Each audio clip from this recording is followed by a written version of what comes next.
Hi guys, how are you? Welcome to my YouTube channel.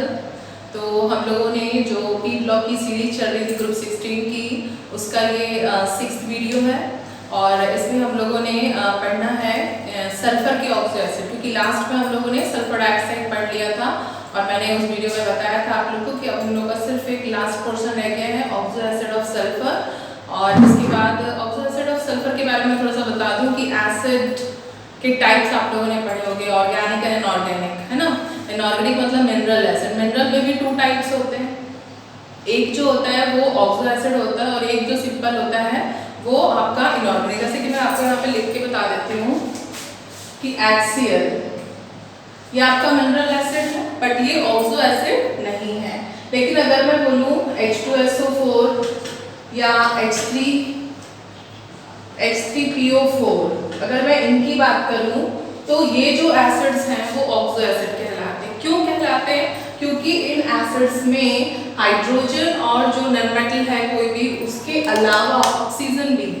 ठीक है, इसमें hydrogen और कोई नॉन मेटल तो है लेकिन इसमें किसी भी तरह का कोई ऑक्सीजन नहीं है, तो ये ऑक्सो एसिड नहीं होगा। लेकिन ये जो है जिसमें कि ऑक्सीजन है, जितने भी एसिड मिनरल एसिड जिसमें ऑक्सीजन होगा उनको हम बोलेंगे क्या? Oxo acid. तो सल्फर के बहुत सारे अप्रोक्सीमेटली 6 ऑक्सो एसिड हैं जिनकी हम लोगों को स्टडी करनी है, उनका स्ट्रक्चर पता लगाना है कि भाई उनका स्ट्रक्चर किस टाइप का होता है। उनकी बेसिसिटी से क्वेश्चन आ सकते हैं कि भाई H2SO4 की आप बेसिसिटी बताओ। तो बेसिसिटी क्या होता है वो भी आप थोड़ा सा समझ लो। यहाँ पर कोई भी एसिड जितने H+ को लूज करता है, रिलीज करता है, वो उसकी बेसिसिटी होती है। ठीक है, तो ये नहीं कि भाई इसमें 3 H है तो इसका शायद हो सकता है कि भाई 3 हो और इसमें 2 है तो इसका मतलब बेसिसिटी 2 हो, ऐसा नहीं होता है।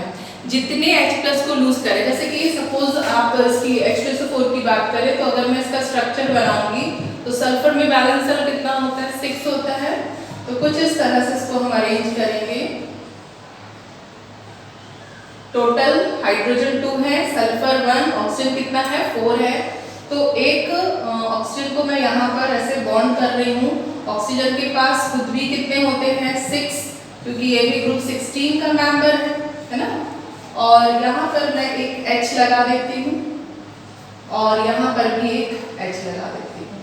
अब ये जो 2 ऑक्सीजन हैं इनको मैं यहाँ पर इस तरह, क्योंकि ऑक्सीजन हमेशा ही 2 बॉन्ड फॉर्म करेगा तो ही वो स्टेबल होगा, क्योंकि इसके पास कितने होते हैं? 6, और 6 में अगर ये 2 बॉन्ड फॉर्म कर रहा है तो 1 बॉन्ड में कितना? 2 इलेक्ट्रॉन। तो 4 ये हो गए और बाकी ये हो गए हमारा 6, तो फिर ये हो गया टोटल 8। इसका ऑक्टेट कंप्लीट हो रहा है।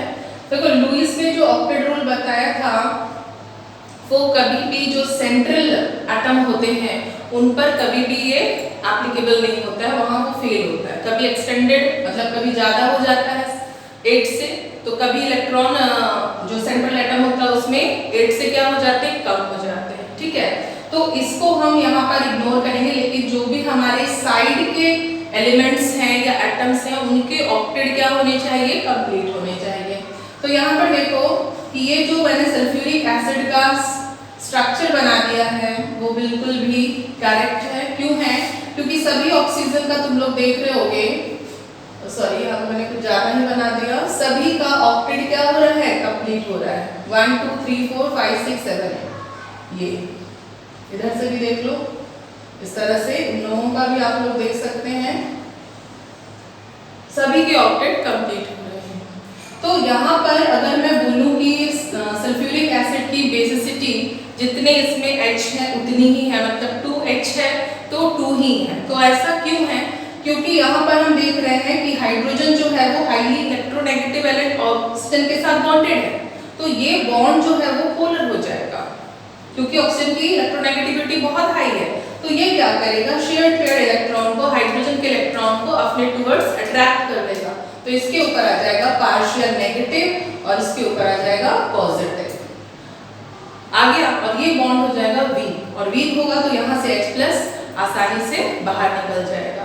लेकिन अगर यहाँ ऑक्सीजन नहीं होता, ध्यान देना यहाँ पर, अगर यहाँ ऑक्सीजन नहीं होता और ये सल्फर के साथ बॉन्ड फॉर्म कर रहा होता तो याद रखना कि सल्फर की इलेक्ट्रोनेगेटिविटी ऑक्सीजन से ज़्यादा नहीं होती, मतलब ये उतना ज़्यादा हाईली इलेक्ट्रोनेगेटिव एलिमेंट नहीं है कि इस वाले मतलब हाइड्रोजन के इलेक्ट्रॉन को या शेयर्ड पेयर को अपने टुवर्ड्स अट्रैक्ट कर पाए और इस बॉन्ड को पोलर बना दे। क्लियर हो रहा है?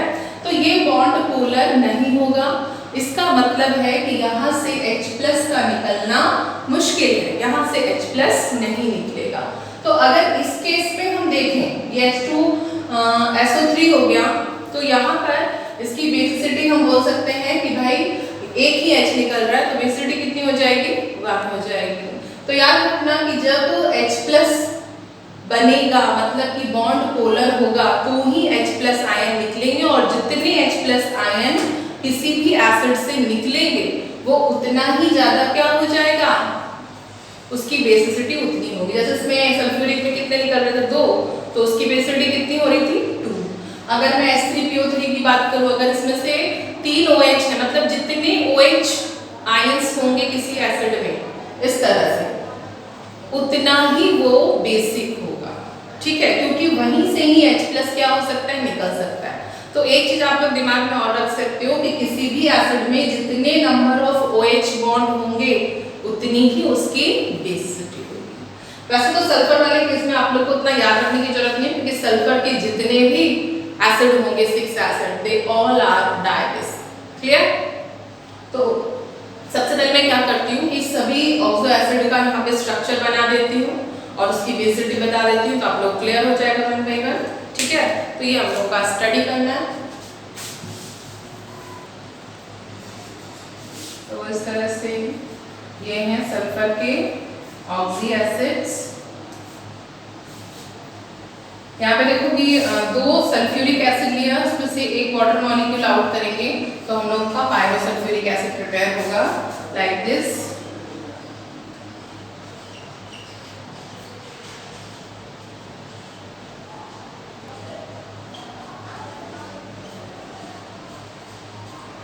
तो यहाँ मैंने 3 ऑक्सो एसिड सल्फर के बना रखे हैं। यहाँ सबसे पहला वाला आप लोग देखेंगे इट इज सल्फ्यूरस एसिड जिसका मॉलिक्यूलर फॉर्मूला है H2SO3। तो यहाँ पर अगर आप लोगों को बेसिसिटी आती है निकालने के लिए, तो क्या बोला था मैंने कि किसी भी ऑक्सो एसिड में जितने H+ को लूज कर सकता है वो उसकी बेसिसिटी होगी, और कितने करेगा भाई? जहाँ पर बॉन्ड पोलर मतलब जितने OH होंगे उतनी ही उसकी बेसिसिटी होगी। तो सल्फ्यूरस एसिड में भी कितने OH मिल रहे हैं हम लोग को? 2, तो यहाँ पर बेसिसिटी कितनी हो जाएगी? 2 हो जाएगी। और एक तरीका इसको याद रखने का, मैंने ये बोला कि सल्फर में जितने भी ऑक्सो एसिड है उन सभी की बेसिसिटी कितनी होती है? 2।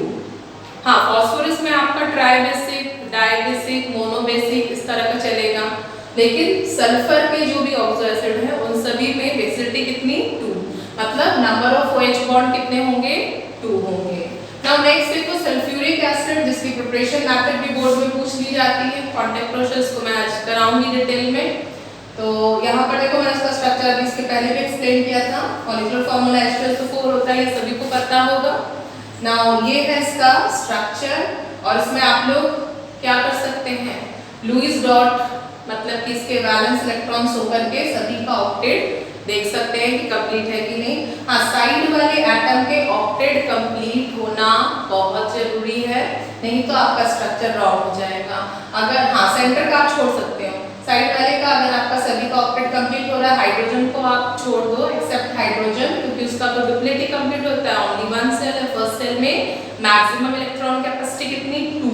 तो ये इस तरह से मेरा ये स्ट्रक्चर करेक्ट है, ये भी करेक्ट है। आप लोग इसको ड्रॉ करके खुद से भी देख सकते हैं। यहाँ पर इस तरह से डॉट्स बना लें, और 2 कलर का पेन भी आप लोग यूज कर सकते हो। जैसे हाइड्रोजन के लिए आपने कोई और कलर ले लिया, जैसे ग्रीन कलर या रेड कलर ले लिया, इसके लिए आपने ब्लैक या ब्लू यूज कर लिया। सल्फर के पास भी 6 होते हैं, ये इस तरह से, या मैं इसको क्रॉस से दिखा रही हूँ। तो इस तरह से सभी का आप लोग देखोगे कि ऑक्टेट क्या है, साइड वाले का कंप्लीट हो रहा है, और हाइड्रोजन का डुप्लेट, दोनों स्ट्रक्चर हमारे क्लियर है। पायरोसल्फ्यूरिक एसिड जिसको हम ओलियम बोलते हैं, और ये ओलियम का फॉर्मूला वगैरह भी एग्जाम में पूछ लिया जाता है, और ओलियम से ही फाइनली जब हम कॉन्टैक्ट प्रोसेस से सल्फ्यूरिक एसिड बनाएंगे तो इसको इसकी हाइड्रोलिसिस करते हैं, इसमें वाटर ऐड करते हैं, तो हम लोगों को डिफरेंट टाइप ऑफ कंसंट्रेशन का क्या मिलता है, सल्फ्यूरिक एसिड मिलता है। तो it is the formula of oleum H2SO7। तो किस तरह से आएगा, सल्फ्यूरिक एसिड में से 2 मोल सल्फ्यूरिक एसिड है, उसमें से एक वाटर को अगर हम निकाल दें तो पायरोसल्फ्यूरिक एसिड हम लोगों को इस तरह से मिल रहा है। क्लियर? और अभी 3 और रह गए तो उसको भी बताती हूँ, इसको आप पहले नोट कर लो फिर मैं इसको इरेज कर देती हूँ।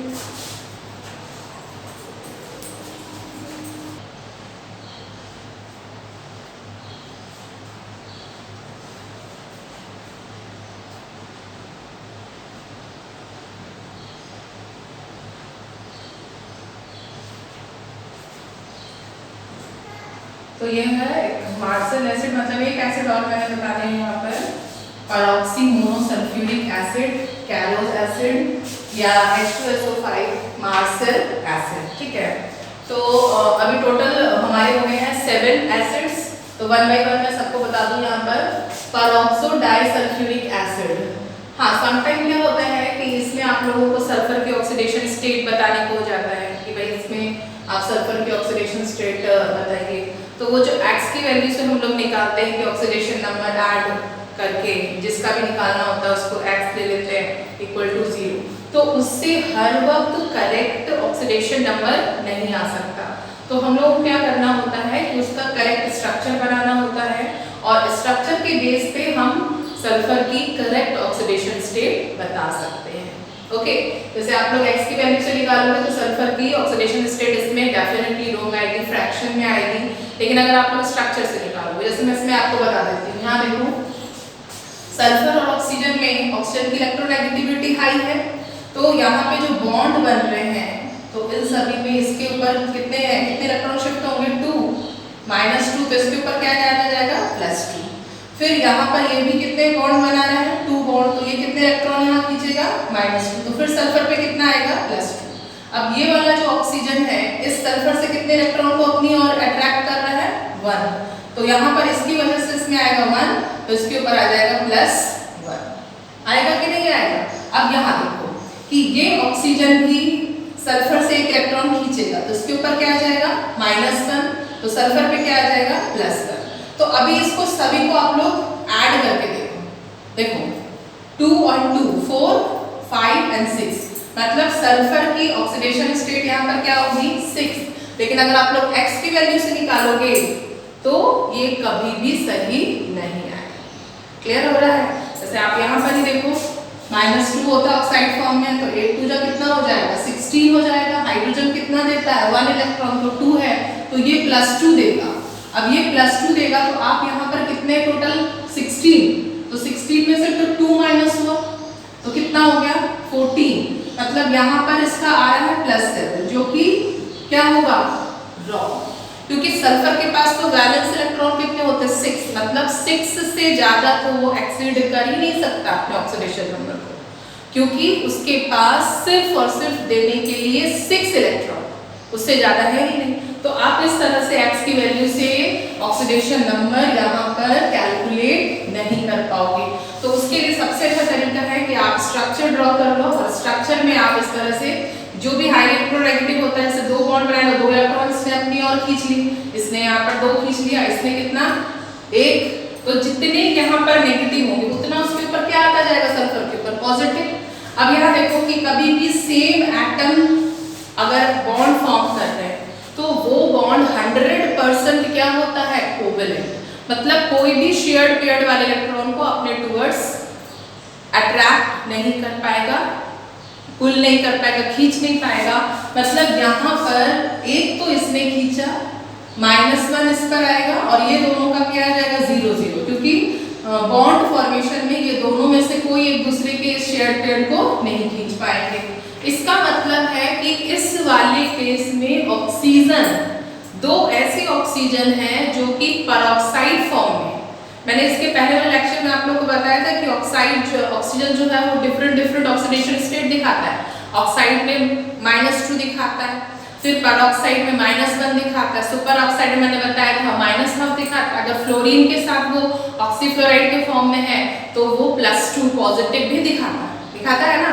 तो यहाँ पर ये किस तरह का हो गया पेरोक्साइड फॉर्म, क्योंकि यहाँ पर इसकी ऑक्सीडेशन स्टेट क्या आ रही है अपन लोग की -1 आ रही है, तो -1 मतलब ये यहाँ पर पेरोक्साइड फॉर्म में। तो मैंने यहाँ पर देखो लिख दिया कि ये जो लिंकेज है वो कैसा है, पेरोक्सी लिंकेज है।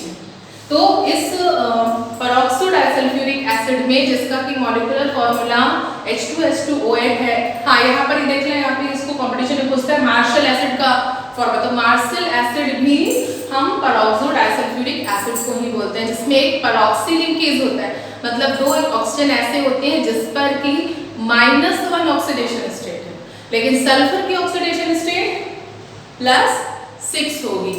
अब यहाँ पर आप खुद से भी निकाल सकते हो, फिर से देखो 2 इलेक्ट्रॉन खींच रहा है तो उसके ऊपर क्या आ जाएगा, 2 पॉजिटिव, 2 ये खींच रहा है तो कितना आ जाएगा उसके ऊपर +2, सल्फर के ऊपर ये कितना खींच रहा है 1, तो मतलब यहाँ पर आ जाएगा -1, तो उसके ऊपर आ जाएगा +1। अब यहाँ से ये इसको खींच रहा है तो एक खींच रहा है तो उसके ऊपर क्या आ गया +1, मतलब इन दोनों ऑक्सीजन ने एक इलेक्ट्रॉन खींचे और इन दोनों ऑक्सीजन ने कितने 2 2, तो 2 + 2 4 + 2 कितना हो गया 6, मतलब इस वाले सल्फर की भी ऑक्सीडेशन स्टेट कितनी होगी +6। तो दोनों केस में सल्फर की ऑक्सीडेशन स्टेट +6 है, ना कि +7। तो x की वैल्यू से आप इसको नहीं निकाल सकते। क्लियर? नाउ नेक्स्ट है, इसी तरह से आप लोग बाकी सभी का भी निकाल लेना है ना, -2 + 2 -2 +2 -1 +1 फिर से कितनी आ रही है 6। क्लियर हो रहा है? नाउ थायोसल्फ्यूरिक एसिड H2S2O3, इसका स्ट्रक्चर मैंने ड्रॉ कर दिया, इसको आप लोग बना लोगे। एंड नेक्स्ट देखिए आप लोग डाइथायोनिक एसिड H2S2O6, यहाँ पे सल्फर सल्फर आपस में भी एक कोवेलेंट बॉन्ड फॉर्म कर रहे हैं, तो यहाँ पर भी आप लोग इसकी निकाल कर देखो -2 तो +2 हो गया। यहाँ पर क्या हो जाएगा, सेम एटम है तो कोई एक दूसरे के इलेक्ट्रॉन को अपनी तरफ अट्रैक्ट नहीं कर पाएगा, पुल नहीं कर पाएगा, तो यहाँ पर इन दोनों के बीच में होगा ये जो बॉन्ड होगा 0-0, किसी तरह का कोई पुलिंग नहीं होगी, ना ये खींचेगा ना ये खींचेगा। -2 + 2, यहाँ पर देखो -1 + 1 और ये इससे खींच रहा है यहाँ पर एक और इलेक्ट्रॉन, तो -1, मतलब ऑक्सीजन हर केस में कितना आ रहा है -2 ऑक्साइड फॉर्म में, पेरोक्साइड फॉर्म में नहीं है। लेकिन जो हमारा सल्फर है वो यहाँ पर कैसा आ रहा है, कोवेलेंट बॉन्ड फॉर्म कर रहा है, तो 0-0, तो कितने हो गए चलो देखते हैं। यहाँ पे 2 2 कितना हो गया 4 और 1 ये हो गया आपका 5 और यहाँ से ये क्या है 0, तो यहाँ पर इसकी ऑक्सीडेशन स्टेट कितनी होगी +5। क्लियर हो रहा है? तो ये हो गया हम लोगों का। इसके बाद देखो यहाँ पे पेरोक्सी मोनोसल्फ्यूरिक एसिड, जिसको हम लोग कैरोज एसिड भी बोलते हैं, तो ये कंपटीशन बेस में काफी पूछा जाता है नीट वगैरह में, तो इसको भी आप लोग देख लेना। मार्शल एसिड इस नेम से, कैरोज एसिड ये सब थोड़ा देख लेना, पेरोक्सी लिंकेज देख लेना। यहाँ पर भी आप लोग देख सकते हो कि 2 ऑक्सीजन ऐसे हैं जहां पर इनकी ऑक्सीडेशन स्टेट क्या आ रही है आपकी, एक साथ 2 ऑक्सीजन है तो माइनस है ना, सेम एटम है तो वो तो आपस में इलेक्ट्रॉन को अट्रैक्ट करेंगे नहीं, तो ये तो तुम्हारा 0-0 हो गया आपस में। और लेकिन ये इससे खींच लेगा, इसके ऊपर पॉजिटिव सल्फर से ये खींचेगा, तो इस केस में इन दोनों ऑक्सीजन की ऑक्सीडेशन स्टेट कितनी आ रही -1, और -1 कभी भी आती है तो वो क्या होता है आपका पेरोक्साइड फॉर्म, मतलब यहाँ पर भी पेरोक्सी लिंकेज है, यहाँ पर भी आपका क्या है पेरोक्सी लिंकेज। एक मिल गया आपको कैरोज एसिड, इसका नेम भी यहाँ पर देख सकते हैं आप लोग कि पेरोक्सी मोनोसल्फ्यूरिक एसिड इसको बोलते हैं हम लोग। ठीक है, तो इस तरह से आप लोगों को क्या करना है कि मैंने स्ट्रक्चर ड्रॉ कर दिए, सभी को आप लोगों को लुईस डॉट्स मतलब इसके वैलेंस इलेक्ट्रॉन को शो कर दिए हुए सभी को ऑक्टेट देखना है साइड वाले एटम का। अगर साइड वाले एटम का आप लोगों को इलेक्ट्रॉन 8 ऑक्टेट उसका कंप्लीट नहीं हो रहा, मतलब कि आपने जो स्ट्रक्चर ड्रॉ किया हुआ है वो क्या होगा रॉन्ग। तो यहाँ पर मैंने कुछ चीजें आप लोगों को बताई, जैसे सल्फर की ऑक्सीडेशन नंबर पूछ लेगा, बेसिटी तो आप लोग को पता है कि सभी की 2 होगी, क्योंकि सभी एसिड में आप लोगों ने देखा होगा कि नंबर ऑफ OH कितने 2 है। तो इसी के साथ हम लोग का ये ऑक्सी एसिड या ऑक्सो एसिड या कई रूप में दिया रहता है ऑक्सा एसिड ऑफ सल्फर ओवर होता है ना। इसमें सबसे इंपॉर्टेंट जो हमारा ऑक्सो एसिड है वो है सल्फ्यूरिक एसिड, जिसको हम लोग काफ़ी तरह से यूज़ करते हैं। सबसे पहले तो हम लोग लैब में यूज़ करते हैं, बैटरी में, मतलब कहाँ कहाँ यूज़ करते हैं वो सब हम लोग स्टडी करेंगे। लेकिन प्रिपेयर कैसे करते हैं वो भी हम लोग को देखना है। तो सबसे पहले हम लोग इसकी preparation method, properties and uses को देखेंगे। इसके बाद हमारा इंट्रो ओवर होगा। तो आई होप कि आप लोगों को ऑक्सो एसिड क्लियर हो गया होगा। इसको आप लोग नोट कर लो।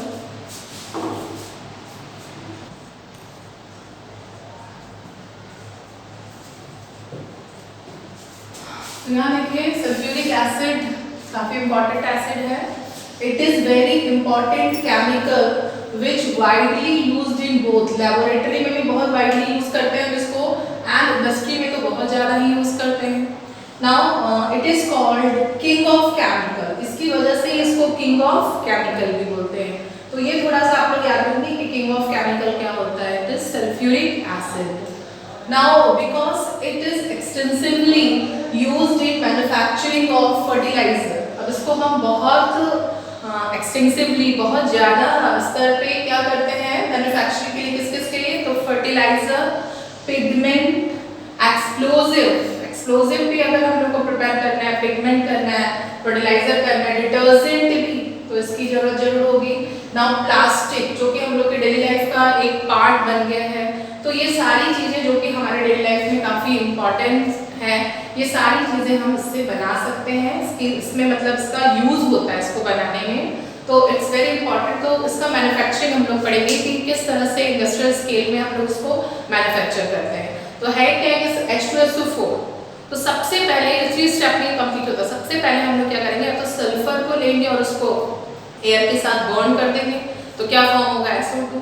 अगर सल्फर, क्योंकि सल्फर हम लोग को फ्री स्टेट में मिलता है, अगर वो नहीं है तो आप किसी सल्फाइड ओर को ले लो, PBS ले लो, HGS ले लो, उसको आप क्या कर दो, रोस्टिंग, मतलब ऑक्सीजन के साथ काफ़ी हाई हीट में जैसे ही आप उसको मतलब हीट करते हो तो क्या किसमें चेंज हो जाएगा, वो SO2, एंड जो हमारा सल्फाइड ओर का मेटल है वो ऑक्साइड में चेंज हो जाएगा। ये तो फर्स्ट स्टेप हो गया कि हम लोगों को मिल रहा है SO2। अब इस SO2 को हमको कन्वर्ट करना है किसमें, SO3 में, तो हम इसका ऑक्सीडेशन कर देंगे, मतलब और ज़्यादा ऑक्सीजन के साथ इसको हीट करेंगे, बर्न करेंगे, तो हम लोग को मिल जाएगा SO3। अब इस SO3 को हम क्या करेंगे थर्ड स्टेप में कि कंसंट्रेटेड सल्फ्यूरिक एसिड के साथ ट्रीट करना है। हाँ, इसमें वैनेडियम पेंटॉक्साइड का बहुत बड़ा रोल है SO2 को SO3 में कन्वर्ट करने में। हम कुछ लेचेटलियर प्रिंसिपल भी करेंगे यूज, उसके भी प्रिंसिपल को फॉलो करेंगे ताकि हम लोग को लार्ज अमाउंट में SO3 मिले, है ना।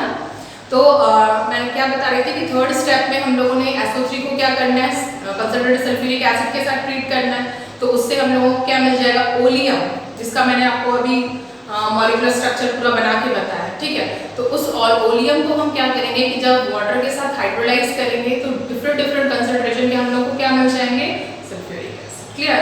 तो मैं क्या करती हूँ यहाँ पे आप लोगों को नोट करा देती हूँ, 1 by 1 एक्सप्लेन तो मैंने कर ही दिया, बता देती हूँ। ओके, तो इसको मैं इरेज कर लूँ।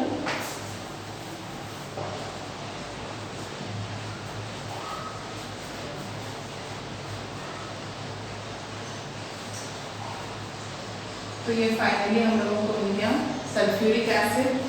तो चलिए देखते हैं कैसे हुआ ये। On commercial scale, okay, it is manufactured by contact process. तो कमर्शियली हम लोग कॉन्टैक्ट प्रोसेस से इसको क्या करते हैं, बनाते हैं, मैन्युफैक्चर करते हैं ना। कॉन्टैक्ट प्रोसेस है क्या, तो it involves 3 step. First step क्या है, बर्निंग ऑफ सल्फर। अगर सल्फर नहीं है तो हम एक सल्फाइड ओर भी ले सकते हैं, उसको बर्न करेंगे in air to form SO2। तो फर्स्ट स्टेप में हम लोगों को SO2 मिल जाएगी। नाउ नेक्स्ट में हम उसका कन्वर्जन कर देंगे, SO2 को किस में कन्वर्ट कर देंगे, SO3 में। थर्ड में absorption of SO3 concentrated sulphuric acid. SO3 को हम लोग इसमें एब्जॉर्ब कर रहे हैं, किसके साथ ट्रीट कर रहे हैं, कंसंट्रेटेड सल्फ्यूरिक एसिड के साथ। तो हम लोगों को मिल रहा है ओलियम, जिसका फॉर्मूला होता है H2SO7। क्लियर। अब ओलियम मिल गया हम लोगों को, तो सिर्फ उसको हम लोगों को क्या करना है, वाटर से ट्रीट करना है, डाइल्यूशन करना, और हम लोगों को मिल जाएगा डिफरेंट कंसंट्रेशन का सल्फ्यूरिक एसिड। तो मैंने यहाँ पर केमिकल रिएक्शन लिख रखी है कि सल्फर के साथ अगर हम उसको ऑक्सीजन के सल्फर एंड ऑक्सीजन के साथ, सल्फर को ऑक्सीजन के साथ बर्न कर रहे हैं तो SO2 मिल सकता है, या हम HGS के साथ सल्फाइड ओर ले रहे हैं मरकरी का, तो उसके साथ भी अगर हम एयर के साथ उसको बर्न कर रहे हैं तो हम लोगों को SO2 मिल रहा है। मतलब किसी मीडियम से SO2 गैस हमको मिलनी चाहिए। SO2 को हम वेरिडियम पेंटॉक्साइड के साथ अगर क्या करेंगे, इसका ऑक्सीडेशन करेंगे तो हम लोगों को मिलता है SO3। तो इसके लिए हम लोग लैचेटियर जो प्रिंसिपल है उसको फॉलो करेंगे। वो बोल रहे हैं कि भाई SO2, अगर आप लोग को SO2 से SO3 लार्ज स्केल में चाहिए तो उसके लिए प्लैटिनम एस्बेस्टॉस हम यूज कर रहे हैं। और प्रेशर कैसा होना चाहिए, हाई, और टेम्परेचर कैसा होना चाहिए, लो, जिसकी वजह से SO3 हमको लार्ज स्केल में मिलेगा। नाउ अब SO3 मिल गया तो अब हम इसको 98% सल्फ्यूरिक एसिड के साथ ट्रीट कर रहे हैं तो हमको मिल रहा है ओलियम। और ओलियम को जब हम वाटर ऐड कर रहे हैं, हाँ याद रखना कि कभी भी एसिड और वाटर को जब हम मिक्स कर रहे हैं तो एसिड में कभी भी वाटर को ऐड नहीं करते हैं, क्योंकि ये लार्ज अमाउंट में हीट रिलीज करती है तो ये बम्प कर सकता है, हार्म कर सकता है हमको।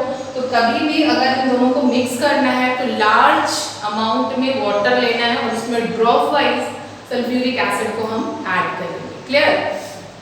नाउ इसका डाइल्यूशन कर दिया हमने और हमको मिल गया सल्फ्यूरिक एसिड। तो this is the contact process. It is very important for your board exam. तो इसको अच्छे से आप, मैंने शॉर्ट में बता रखा है, इसको याद कर लीजिए, नोट कर लीजिए इसको मिटा सकते हैं।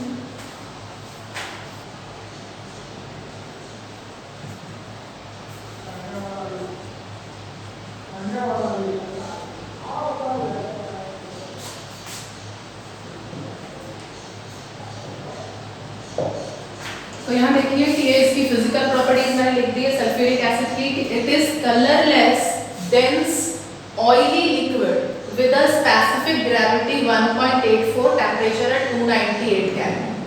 तो 298 केल्विन पे इसकी स्पेसिफिक ग्रेविटी 1.84 है और ये कैसा लिक्विड है, कलरलेस है, डेंस है, मतलब काफी डिस्कस होता है। इससे क्वेश्चन भी आता है, एनसीईआरटी में दिया हुआ है कि सल्फ्यूरिक एसिड की विस्कोसिटी इतनी ज्यादा क्यों होती है। तो इसके लिए आंसर ये आपको देना है कि एक्चुअली में जो 2 मॉलिक्यूल ऑफ सल्फ्यूरिक एसिड है वो आपस में डाइमर फॉर्म कर लेते हैं, ठीक है। लूज बॉन्ड से वो बॉन्डेड हो जाते हैं, जिसकी वजह से उसकी स्पेसिफिक ग्रेविटी या उसकी विस्कोसिटी जो है वो इंक्रीज कर जाती है। किसकी वजह से? Due to dimer formation, dimer form कर लेते हैं। 2 molecule of sulphuric acid loose bond से बॉन्डेड हो जाते हैं तो वो क्या हो जाएंगे, डाइमर। ओके, तो ये हो गई इसकी, इसका फ्रीजिंग पॉइंट देख लेंगे आप लोग 283 kelvin. Now boiling point 611 kelvin. It dissolve in water and evolve a large amount of heat, so care must be taken during dilution. तो जब भी हम इसका डाइल्यूशन कर रहे हैं तो हमको बहुत ज्यादा केयरफुली रखना है। मैंने आप लोगों को पहले बोला कि कभी भी एसिड में हम वाटर पॉर नहीं करेंगे, हम लार्ज अमाउंट में वाटर लेंगे एंड देन पॉर एसिड। ना उसकी कुछ केमिकल प्रॉपर्टीज रहेंगी, उसको भी हम फटाक से कर लें और फिर उसके बाद इस वीडियो को ओवर करते हैं। नोट करिए आप लोग इसको।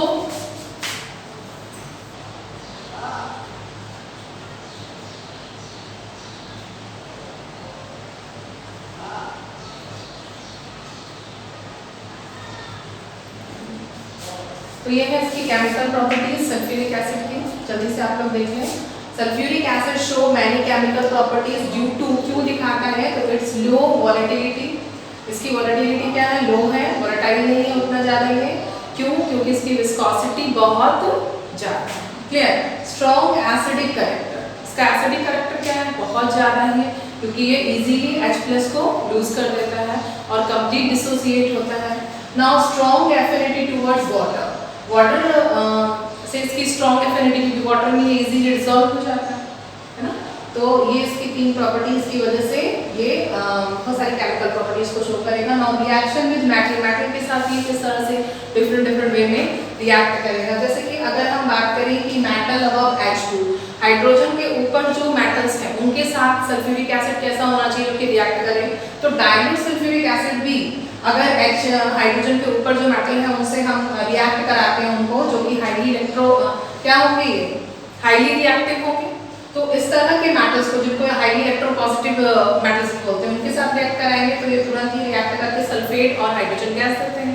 नाउ यहाँ देखें आप नॉन मेटल के साथ कंसंट्रेटेड सल्फ्यूरिक एसिड अगर होगा तो ही रिएक्ट करेगा और ये सल्फेट फॉर्म नहीं करते हैं। क्या फॉर्म करेंगे, सल्फर डाइऑक्साइड एंड वाटर। इसके बाद मेटल बिलो हाइड्रोजन, हाइड्रोजन के नीचे जो लीस्ट रिएक्टिव मेटल है वो डाइल्यूट सल्फ्यूरिक एसिड के साथ रिएक्ट नहीं करेंगे। वो किस किसके साथ करेंगे, कॉन्सेंट्रेटेड सल्फ्यूरिक एसिड के साथ। तो लेकिन उसमें भी जो हमारे नोबल मेटल हैं, जैसे हमारा गोल्ड हो गया, प्लैटिनम हो गया, तो वो कभी भी सल्फ्यूरिक एसिड के साथ, कंसंट्रेटेड सल्फ्यूरिक एसिड के साथ रिएक्ट नहीं करता। वो किसके साथ रिएक्ट करेगा, एक्वा, तो जिसको हम बोलते हैं किंग ऑफ एसिड भी। क्या होता है ये 3 part of concentrated HCl and 1 part of concentrated HNO3, तो उसके साथ ये नोबल मेटल्स रिएक्ट करेंगे, अदरवाइज नहीं। तो ये इसकी केमिकल प्रॉपर्टीज हो गई है, तो इसको आप लोग जल्दी से नोट कर लें।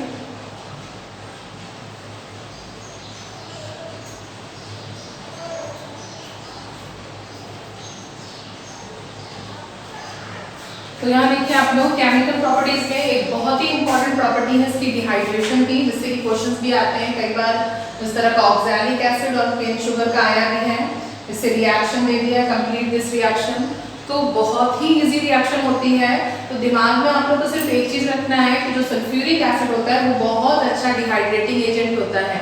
जितने भी ऑर्गेनिक कंपाउंड होते हैं जिसमें ऑक्सीजन और हाइड्रोजन होते हैं, जितने वाटर निकल सकते हैं उसको वो पूरा खींच के निकाल देता है, ठीक है।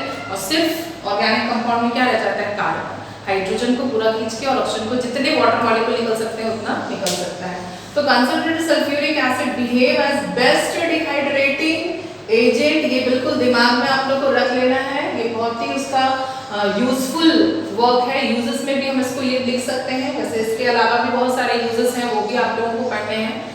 कमर्शियली आप इससे फर्टिलाइजेशंस पर सारा लिखा भी दिया कि फर्टिलाइजर, पिगमेंट्स, पेंट, ये सब हम बना सकते हैं। नाउ तो which is dehydrated many organic compound, ये बहुत सारे ऑर्गेनिक कंपाउंड को डिहाइड्रेट कर सकते हैं। जैसे इथेनॉल को उसमें कितने वाटर मॉलिक्यूल निकल सकते हैं, लाइक दिस H2O निकल गया, हमारे पास क्या बचा, C2 एंड H कितना है 4, तो ये हो गया इथीन, इथीन बन गया एंड वाटर।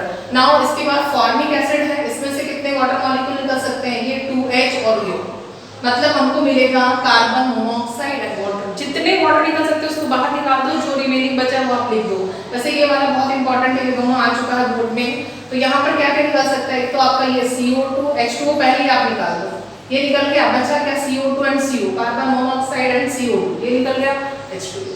बहुत ही इजी रिएक्शन। यहाँ पर क्या हो सकता है, तो कार्बन को पूरा का पूरा हटा दीजिए और H2O निकालना है हमको, तो H2O में O कितना है 11, मतलब 11 मॉलिक्यूल ऑफ H2O आप निकाल सकते हैं, बहुत इजी रिएक्शन। 11 H2O आपने बाहर निकाला, जो बचा आपका कार्बन। तो इस तरह से इसने सारे वाटर को, जितने को ये ऑर्गेनिक कंपाउंड से खींच सकता था, सबको इसने क्या कर दिया, डिहाइड्रेट कर दिया, वाटर मॉलिक्यूल को आउट कर दिया और मिल गया हम लोगों को कार्बन एंड ऑक्सीजन। ओके, इसमें तो सिर्फ हमको केन शुगर में क्या मिला, कार्बन। तो ये इसी के साथ हमारा जो ग्रुप 16 है वो ओवर होता है। नेक्स्ट ग्रुप हम लोग पढ़ेंगे ग्रुप 17 हैलोजन फैमिली। तो ग्रुप 16 के सारे नोट्स जो मैंने आप लोग को बताया उसको आप अच्छे से नोट कर लीजिएगा।